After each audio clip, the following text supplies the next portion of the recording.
కేసీఆర్ స్కూల్లో కాంగ్రెస్ నేతలు ట్రైనింగ్ తీసుకున్నట్లు ఉందని విమర్శించారు కరీంనగర్ ఎంపీ బండి సంజయ్. రాజన్న సిరిసిల్ల జిల్లా వీర్నపల్లి మండల కేంద్రంలో వడ్ల కొనుగోలు కేంద్రాన్ని పరిశీలించారు.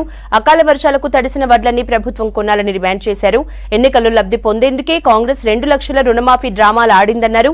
మేనిఫెస్టో పవిత్ర గ్రంథమన్న కాంగ్రెస్ నేతలు వాటిని ఎందుకు అమలు చేయటం లేదని ప్రశ్నించారు బండి సంజయ్. 10,000 రూపాయలు ఇస్తామన్నారు, 10,000 రూపాయలు ఇస్తామన్నారు. ఇంత మీరు కూడా రూపాయలు రైతులు కేసీఆర్ కూడా ఏమనలే కదా, కేసీఆర్ హామీ నుంచి పరిస్థితులు ఏమనలే కదా, ఇప్పుడు ఏమన్నారు అని చెప్పి కేసీఆర్ దగ్గర ట్రైనింగ్ తీసుకున్నారు. మీరు ఏ విధంగా మోసం చేయాలి, మోసపూరిత మాటలు ఏ విధంగా చెప్పాలి, ఏ విధంగా నమ్మించి మోసం చేయాలి, మళ్ళీ ఈ హామీ తప్పించుకోవడానికి ఇంకో హామీ ఏ విధంగా వేయాలని చెప్పి ఆలోచించిన తర్వాతనే ఆగస్టు 15 నుంచి 2 లక్షల రుణమాఫీ చేస్తారట. ఇది ఆగస్టు 15 ముహూర్తమా? మీకు భగవద్గీత, బైబుల్, ఖురాన్ మీద నమ్మకం లేదా? ఆ పేరు చెప్పి అలా మోసం చేసి ఓట్లు వేసుకుంటే మోసం చేస్తుంది. మళ్ళీ ఇప్పుడు దేవుళ్ళ గుళ్ళు గుర్తొస్తుంది పాపం వాళ్ళకి. ఈ రాముడి సాక్షిగా, ఆ దేవుని సాక్షిగా అని చెప్పి చెప్తున్నారు. మరి ఎన్నికల ముందు ఈ బైబుల్, ఖురాన్, భగవద్గీత ఏడమైంది. ఇప్పుడు ఆగస్టు 15 ఏం డేట్ అది?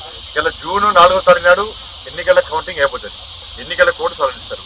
మరి జూన్ 15 నుంచే 2 లక్షల రుణమాఫీని ఎందుకు అమలు చేయలేకపోతున్నారు?